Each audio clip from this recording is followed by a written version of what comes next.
Mario Dumont. C'est assez, je vais vous le dire, assez sauté, cette histoire qui se retrouve, mais qui circule un peu partout dans le monde depuis quelques jours. C'est retrouvé dans les médias québécois aujourd'hui. C'est qu'en Chine, des entreprises développent, avec l'intelligence artificielle, tenez-vous bien, mais développent le contact avec les morts. Mais là, on n'est pas dans les esprits qui font lever la table, là, où tu parles aux esprits, mais l'intelligence artificielle recrée la voix, la limite recrée l'image. Là, on l'a fait sur scène avec des chanteurs qu'on fait chanter sur scène, même s'ils sont morts depuis 20 ans. Et là, plus tu as de l'information sur la personne, plus tu as de l'enregistrement de sa voix. En fait, plus tu sais d'avance que tu vas faire ça, mais plus l'intelligence artificielle peut le faire vivre après.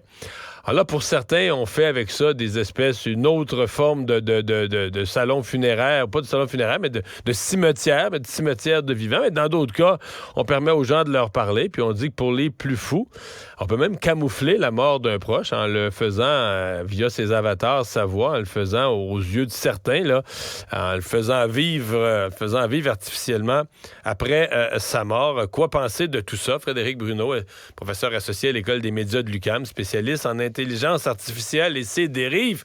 Professeur Bruneau, bonjour. Bonjour, enchanté. Je pense que pour le commun des mortels, on lit ça, puis on a un petit vertige, là. Oui, ben tout à fait. Peut-être à raison. Ouais. Comme vous l'avez bien fait remarquer là, dans votre introduction, c'est notamment en raison de la quantité astronomique là, d'informations qu'on laisse sur les réseaux sociaux en particulier, mais sur le monde, dans le monde numérique là, en général. Et ce qui était il y a quelques années là encore réservé, si on veut, là, c'est une innovation en soi avec des personnalités là, pour qui, évidemment, on avait beaucoup plus de vidéos et d'informations, mais là, ça devient de plus en plus accessible à tout un chacun parce que chacun d'entre nous, on laisse une quantité énorme là, d'informations et les outils d'intelligence artificielle sont devenus suffisamment puissants là, pour recréer. Bon, on le comprend bien là, dans l'article, là, on le précise d'ailleurs, c'est assez rudimentaire encore ce qu'on peut faire là, pour l'instant, pour le commun des mortels, là, pour qui on a une quantité souvent importante d'informations, là, mais que pas comme pour les vedettes, par exemple. Non, mais effectivement, là, oui. Quelqu'un comme moi, là, pour lequel il y a des centaines d'heures d'enregistrement, ou même quelqu'un d'ordinaire, mais qui aurait le cancer aujourd'hui, là, avec ce genre de technologie-là, puis qui dirait, il me reste pour 1 an à vivre, mais durant cette année-là, on va enregistrer du son de ma voix, on va accumuler du contenu, etc. Je veux dire, on peut continuer à faire vivre la personne longtemps après, au point où l'intelligence artificielle va choisir va reconstruire avec ses mots, si je comprends bien, des phrases, et tu pourrais discuter avec le mort après coup, là, et il te ferait des réponses. L'intelligence artificielle fournirait des réponses logiques à tes questions. Tout à fait. Par ailleurs, je vais en profiter pour dire il y a probablement suffisamment d'informations sur votre cas que je pourrais être en train de parler avec un avatar présentement et je m'en rendrais pas compte. Ouais, c'est ça. Non, effectivement. Mais c'est ça, c'est parce que comme on sait que ça se fait, mais comme quand tu arrives dans l'univers des défunts, ça nous amène ailleurs, à dire OK, là, les gens payent pour ça, puis quand même, parce que ce qui manquait peut-être dans mon introduction, c'est que présentement, c'est des business qui offrent ça. Donc les gens payent, on parle de milliers d'euros, donc les gens payent pour pouvoir dire, moi, quand un de mes proches va décéder, je vais pouvoir continuer de lui parler.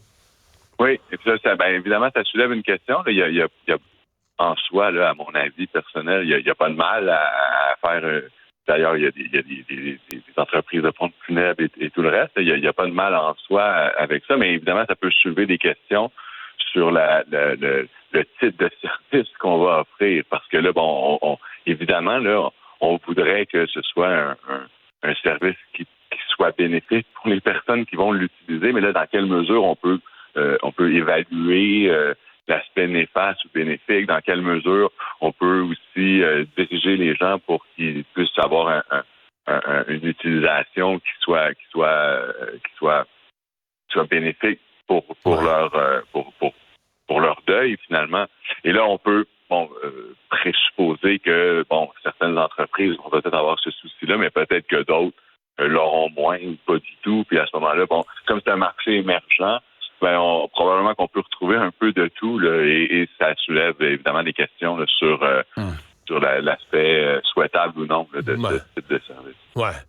L'autre aspect là, qui est quand même spécial, l'idée que des entreprises disent, ben nous, on peut vous offrir le service de faire vivre un mort, là. Faire vivre, si vous voulez pas que ça se sache qu'un tel est mort, vous voulez convaincre des gens pour X, Y, Z raison qui est encore vivant, ben là, on va vous fournir, quand vous allez avoir besoin, on va le faire parler, on va le faire parler au téléphone, ou même, on pourra même fournir une image de lui. Ça, c'est une autre affaire aussi, là. C'est un autre type de problème. Oui, ben j'imagine, là, il y a très certainement des utilisations frauduleuses là, qui pourraient être faites de ce type de service-là. Là. On peut penser à toutes sortes de formes de manipulation.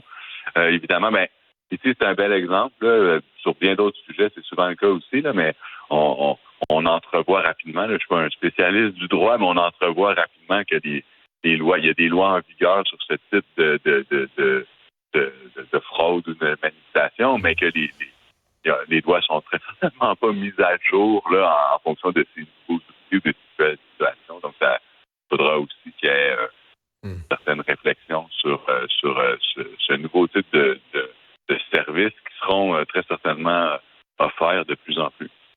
Oui, c'est ça que je me disais. C'est quasiment inévitable. C'est une question de temps qu'ici, peut-être de façon plus...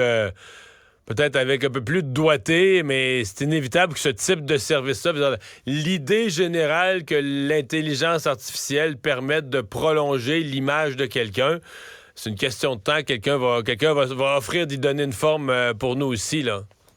Oui, on peut très certainement penser que ça va arriver. D'ailleurs, ça pose l'utilisation du numérique et l'intelligence artificielle pose toutes sortes de questions sur la fin de la vie, qu'est-ce qui arrive de nos données une fois qu'on est décédé, comment nos comptes, par exemple Facebook, là, c'est un des exemples, qu'advient-il de notre compte si on n'a pas fait de démarche spécifique pour déterminer qu'est-ce qui adviendrait de notre compte après notre décès, ce qui est probablement le cas de la plupart d'entre nous, là, d'ailleurs. Là, on a comme laissé les choses un peu aller, mais ça soulève toutes sortes de questions sur la valeur aussi de prolonger ou non des profils, par exemple, là, de réseaux sociaux ou de faire comme